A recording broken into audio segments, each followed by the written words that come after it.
Hello guys, Yusaku here, and today we'll be discussing the episode 14 updated summary and cast list analysis. Now I say updated summary because it has a little bit more detail than the one that I talked about in yesterday's video, so let's go ahead and read through that again. Interested in the incident that happened 10 years ago, Ghost Girl challenged Playmaker to a duel with I as the wager. Learning that he will be able to obtain the program that allows him to infiltrate Soltech's databank if he wins, Yusaku heads to Link Vrains, fully aware of the risks. Yusaku still accepted Ghost Girl's challenge in order to discover the truth about the incident that happened 10 years ago. However, he faces a tough battle against Ghost Girl's elusive Altergeist deck. Then we have our cast list, which includes Yusaku, Ai, Kusanagi, Emma, Akira, Kitamura, Hayam, Frog/Pigeon, and Robapi. Now, the interesting ones on this list are Kitamura and Hayam. I don't know if I'm saying either of those names right, but Kitamura, I believe, is the name that they dropped in episode 12 when the chess pieces were talking about using someone to replace Akira in his position. So with that being the case, I find it interesting that the chess pieces aren't listed on the cast list for either episodes 13 or 14.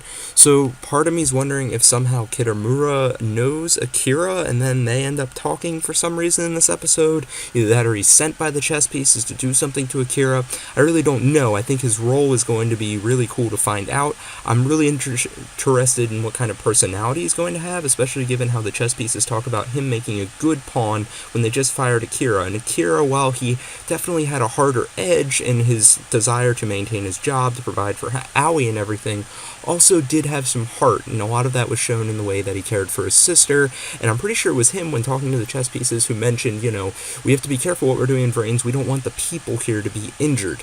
So it's interesting how they fired him, and they're talking about this person as being a good pawn for his replacement. I'm wondering if this other person has a colder side to them that definitely resembles more of what we've seen of the chess pieces so far, who haven't shown much compassion or anything towards anyone, just so easily removing Akira and sending him off for someone else when he was just protecting his sister and he was letting her do her thing. They just seemed very hard-edged, once more leading me to believe that they are going to be our final antagonists. We'll just have to wait and see in regards to that.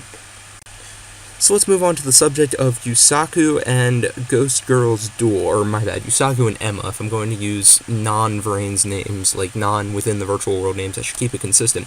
But I'm really excited to see that as well, because I really like the Altergeist archetype. Their art looks really cool. It reminds me a lot of Shadal art, if it weren't purely purple and black color scheme focused, because they are ghostly and those types of things. They're a little bit creepy, but it's neat to see them. They also vary different, heavily from any archetypes that we've seen female main characters use in Yu-Gi-Oh before.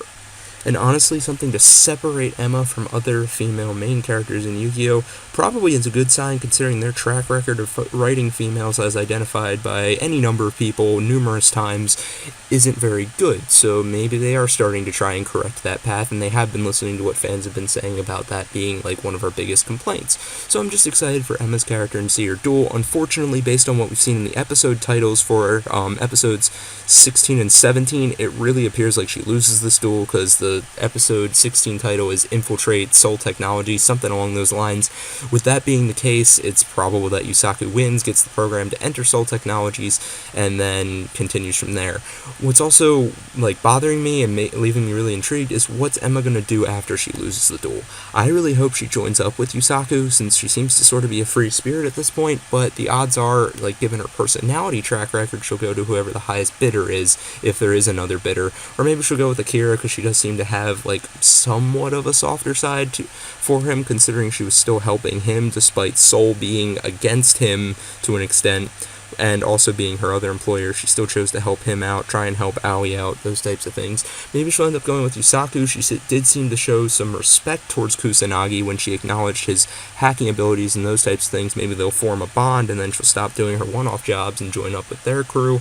Part of me would really like to see her be one of the people connected to the Signer Birds, though she seems older than the other people that are connected to them thus far, being Revolver, Yusaku, Aoi, and Go. From what we've seen in the intro, those four are all kind of within the same age group, when the impression is given that Emma's a little bit older. So I don't think that's super likely, but I would like to see it happen. Anyway, guys, that about wraps it up in terms of my thoughts for this. Be sure to leave your thoughts in the comments section down below. If you enjoyed this video, be sure to like and subscribe. If not, constructive criticism is always welcome, and as always, have a nice day.